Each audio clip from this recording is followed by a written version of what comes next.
Jean-François Clairvoy, ingénieur, astronaute, ayant effectué 3 vols dans la navette spatiale.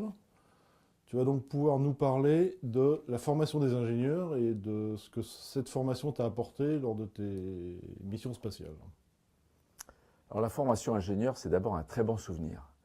J'ai la mémoire, le souvenir d'avoir appris beaucoup de choses, d'avoir développé ma passion pour les techniques que j'apprenais, notamment dans mon cas les techniques de l'aéronautique et de l'espace, et ça m'a servi dans mes démarches intellectuelles plus tard dans le travail, c'est-à-dire la rigueur, c'est-à-dire la réflexion, l'imagination, faire travailler toute cette capacité intellectuelle qu'a l'être humain pour innover et progresser, proposer des solutions, réfléchir aux solutions.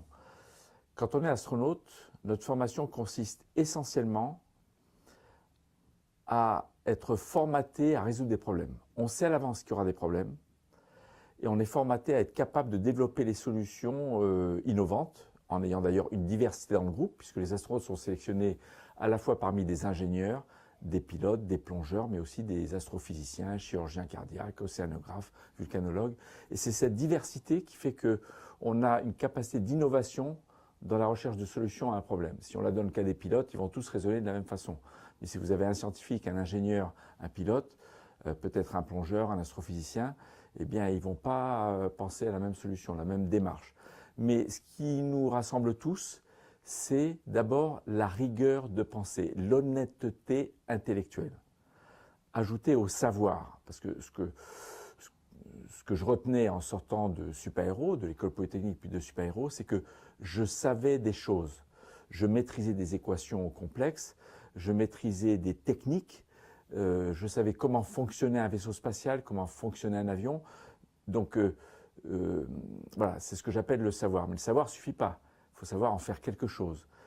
Et dans les écoles d'ingénieurs aujourd'hui, je pense qu'il y a peut-être un peu plus de formation sur les techniques de gestion de grands projets, sur le leadership, la gestion d'équipe, sur la gestion d'entreprise, un minimum de comptabilité, de finances, etc. Parce que à mon époque, c'était juste des équations, radar, aérodynamique, les lois de la trajectoire des fusées, de la propulsion.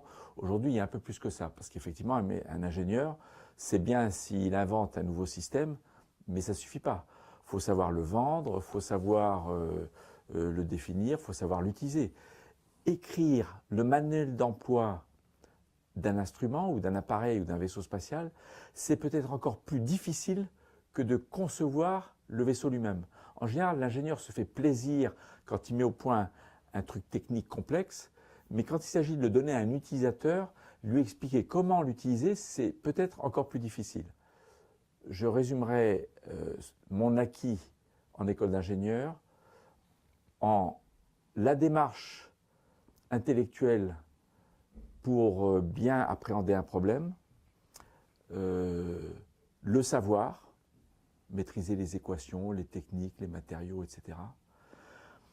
Et aussi l'honnêteté intellectuelle, c'est-à-dire ne pas se mentir à soi-même quand il y a un petit problème et qu'on veut essayer de l'esquiver, par exemple. Maintenant, j'ai appris après que le métier d'ingénieur, c'est aussi savoir écrire. Savoir écrire les spécifications de ce que l'on veut. Et en fait, aujourd'hui, si je devais résumer le métier d'ingénieur, je dirais que c'est même d'abord ça. Il faut avoir le savoir, c'est sûr, il faut avoir étudié dans les écoles d'ingénieurs, mais il faut savoir exprimer son besoin, ce qu'on appelle le cahier des charges ou les spécifications, afin que le fournisseur puisse comprendre exactement la demande, qui à son tour va écrire les spécifications des sous-systèmes, puis des équipements, puis à la fin jusqu'aux composants élémentaires, la résistance du circuit imprimé par exemple. Voilà. Mais avant tout, c'est un excellent souvenir et je sais que tous les élèves ingénieurs vont terminer leur cycle d'études en étant très satisfaits intellectuellement d'avoir appris quelque chose qui les a rendus, qui leur a donné l'impression d'être plus intelligents. Alors l'intelligence, ça n'est pas le savoir. Mais quand on a l'impression d'être plus intelligent à la fin de la journée, à la fin des cours, c'est quand même sympa. Quelle place pour le numérique dans la conquête spatiale et dans l'exploration spatiale? Alors quand on en vient au numérique, la place devient de plus en plus importante, mais elle était très minime au départ. Dans le module de commande Apollo, la mémoire vive des ordinateurs de bord, c'était 4 kilo-octets, 4 kilobytes. Dans la navette spatiale, qui est un formidable engin, le premier véhicule volant à commande de vol électrique, c'est-à-dire que le pilote, quand il bouge le manche, il ne commande pas les gouvernes. Il parle à un ordinateur qui traduit les ordres, comme ceux venant d'une souris, en action sur les gouvernes. 125 kilo-octets de mémoire. Et dans 125 kilo-octets, on savait mettre tout le logiciel de calcul de la manœuvre de déorbitation, de la rentrée, du plané, du pilotage, pour toucher la piste à la seconde près, au moment prévu, plus d'une heure à l'avance. 125 kilo-octets. Par contre, on ne faisait pas très confiance aux ordinateurs. Donc c'est pour ça qu'il y a 1000 interrupteurs dans le cockpit.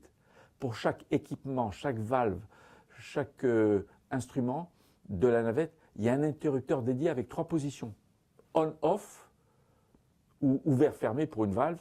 Et la position médiane, c'est General Purpose Computer. En gros, c'est ordinateur. On confie à l'ordinateur de gérer le système. Mais souvent, on ne lui fait pas confiance. Donc, on a un interrupteur dédié. Vous rentrez dans le cockpit du Concorde, ou la 300, par exemple la 300 0G, avec lequel on faisait des paraboles encore récemment, il y en a plein partout. Mais vous rentrez dans l'A380, qui est un des avions les plus récents, ou l'A350, il n'y a plus rien sur les côtés, il n'y a plus rien derrière, il y a quelques interrupteurs sur le dessus, parce qu'on fait confiance aux ordinateurs. Et c'est pareil, vous regardez le concept des cockpits, des capsules du futur, par exemple la capsule Dragon de SpaceX, de Elon Musk, c'est 4 écrans plats, exactement comme dans les voitures Tesla, tactiles. Il y a peut-être une dizaine d'interrupteurs. On fait confiance aux ordinateurs, on fait confiance aux calculateurs qui gèrent le système interactif, le système tactile, et ça suffira, parce qu'on saura le certifier. À l'époque, on ne savait pas. Donc la place du numérique devient très importante dans, bien sûr, l'interface homme-machine des engins que l'on pilote, ça c'est dans mon domaine, de l'astronautique, des vols habités, mais aussi très important pour la gestion des documents. Les spécifications, maintenant, on se les transmet par voie électronique. Les revues se font sur des documents électroniques et la qualité aussi. La revue de qualité passe beaucoup par l'électronique, le numérique, le digital, mais l'humain reste indispensable. C'est toujours un humain qui signera un jour un papier disant « cet équipement, ce vaisseau spatial, cet avion est bon pour le service, est bon pour décoller, est bon pour être mis en œuvre, est bon pour être vendu au client ». Et celui qui signe, c'est un être humain. Donc, on ne se passera jamais de l'humain, mais on le rendra beaucoup plus performant parce qu'il sera capable de digérer un beaucoup plus grand nombre de données grâce aux systèmes digitaux d'aujourd'hui.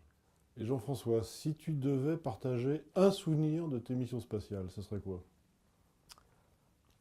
Vous demandez à n'importe quel astronaute. Le plus beau souvenir ou le plus marquant à vie, c'est la vue de la Terre. Parce qu'on est finalement assez proche, à quelques centaines de kilomètres d'altitude.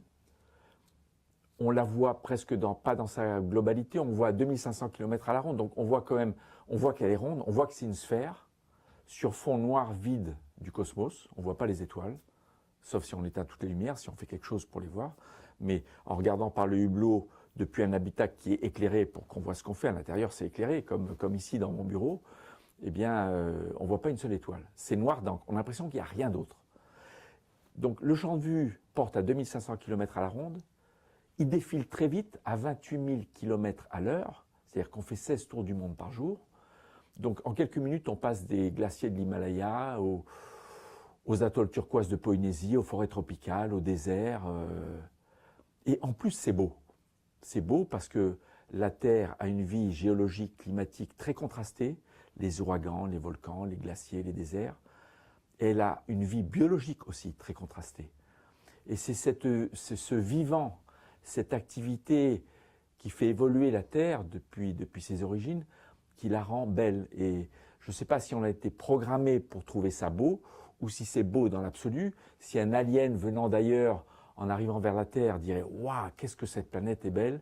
Mais on en tombe tous amoureux et c'est ça qui nous marque le plus. Merci Jean-François.